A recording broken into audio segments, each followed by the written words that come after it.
This is a little bit unusual. It shows herds of sheep, llamas, and goats. But one farmer wouldn't usually tend 3 distinct herds like this. That one llama, alone on the hill, that must be Urkachile, the Incan god who watches over animals. Urkachile was often depicted as a llama. This is a dedication from all the local herders to the one who protects their flocks, thanking Urkachile for the preservation of their livelihood.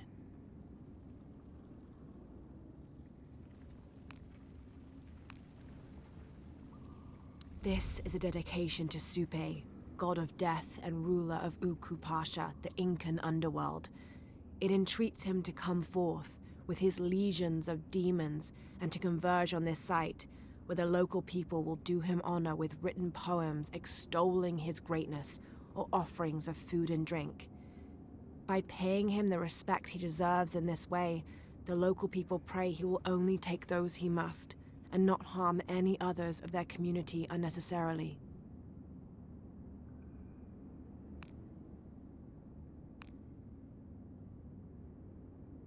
A dragon, this must be depicting Pachamama, the Incan goddess of motherhood, earth, and time.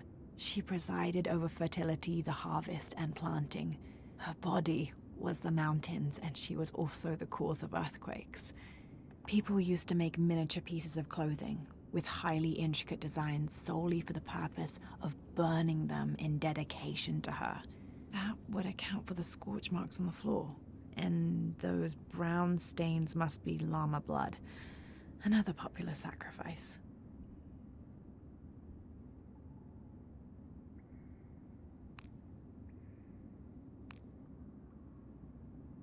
This must be Mama Zara. I always thought her forms of worship were a fun tradition. She was the Incan goddess of grain, and her name means maize mother. So if ever a farmer found a strange maize plant, they would dress it up like a doll in honor of her. She was also the goddess of willow trees, so sometimes the farming communities would hang one of their maize dolls from a willow tree and dance around it for her.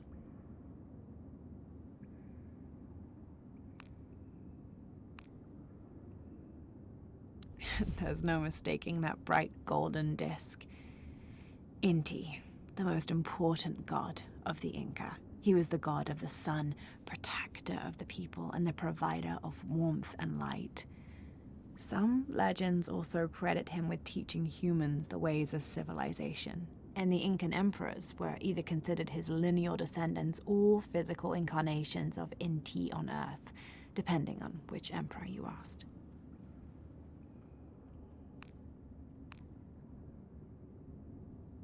This depicts the story of Viracocha, the father of all creation.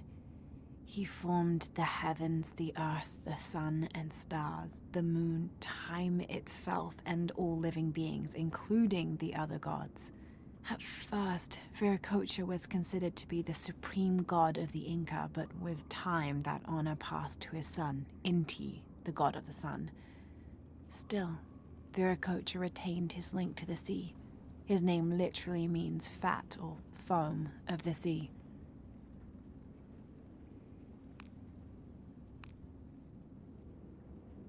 Konirea, the Incan god of the moon. He was relatively low in status, so he didn't have a mate. This tells the story of how he reshaped his sperm into the form of a fruit, which impregnated the goddess Kaviyaka when she ate it. His pregnancy came as quite a surprise since Kaviyaka was a virgin. But when her son was born, the boy immediately solved the question of his paternity by crawling right towards Konirea. Kaviyaka was so humiliated by Konirea's low standing that she fled with her son to Peru, where they turned into coastal rocks.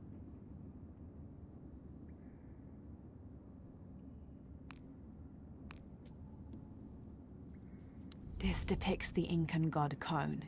He was the son of Inti, the sun god, and Pachamama, the moon goddess.